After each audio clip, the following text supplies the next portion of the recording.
Bonjour les amis, Marc Mailloux avec vous de ma chambre au Cotonou, au Bénin, en Afrique, avec une méditation pour laquelle je suis redevable largement aux frères John Stonestreet et Andrew Carrico de l'association Breakpoint aux États-Unis. Et je commence par la lecture de 2 versets bibliques. Or, tout ce qui a été consigné autrefois dans l'Écriture, voulons dire l'Ancien Testament, l'a été pour nous instruire afin que la patience et l'encouragement qu'apporte l'Écriture produisent en nous l'espérance. Et du livre d'Esther, un verset au chapitre 4, verset 14, car si tu persistes à garder le silence dans les circonstances présentes, le salut et la délivrance viendront d'ailleurs pour les Juifs, alors que toi et ta famille vous périrez. D'ailleurs, qui sait si ce n'est pas en vue de telles circonstances que tu es devenue impératrice. Alors, fin de la lecture.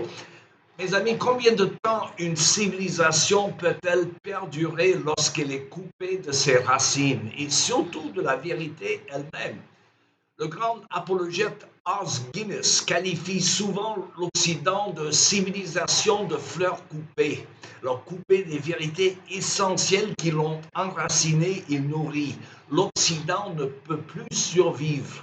Lorsqu'une civilisation entière abandonne les idéaux qui la nourrissent, les conséquences s'enchaînent. Et c'est pourquoi la plupart des civilisations font l'objet des livres d'histoire et leurs reliques y ornent les étagères des musées.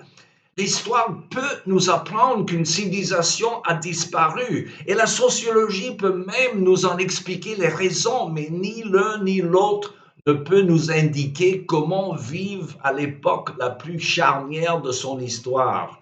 Or, c'est là où nous en sommes et nous devons donc choisir renouveau ou déclin.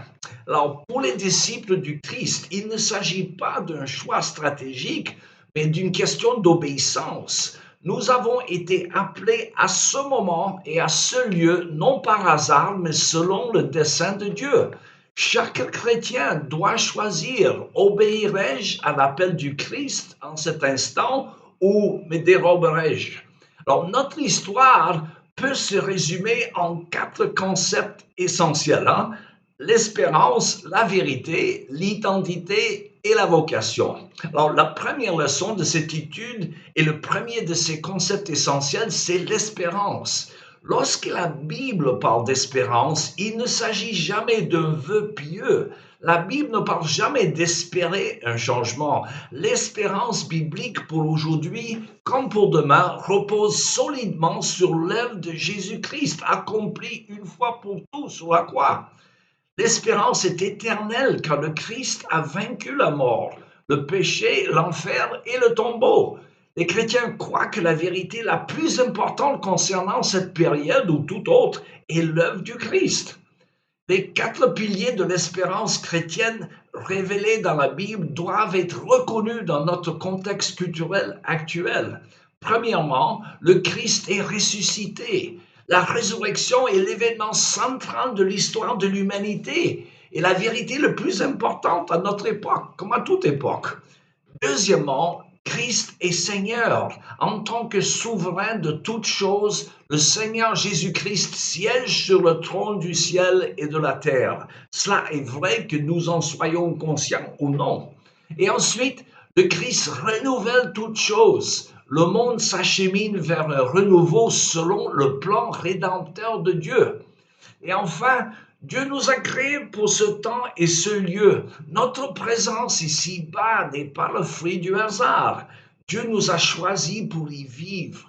Et en tant que chrétiens, malgré les défis culturels importants auxquels nous sommes confrontés aujourd'hui, nous sommes des êtres d'espérance, créés pour un temps comme celui-ci et placés providentiellement dans ce moment du déploiement de l'histoire de Dieu.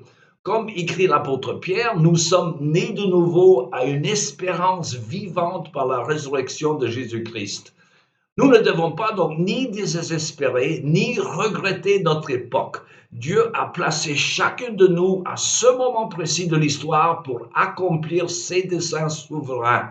Notre vocation est d'aborder ce moment qui nous est donné avec un courage inspiré par l'espérance, sachant qui règne sur toutes choses, notre Seigneur Jésus-Christ. Nous sommes ici pour bien plus d'exister ou survivre. Dieu nous a appelés à accomplir ses desseins dans ce monde où que nous sommes.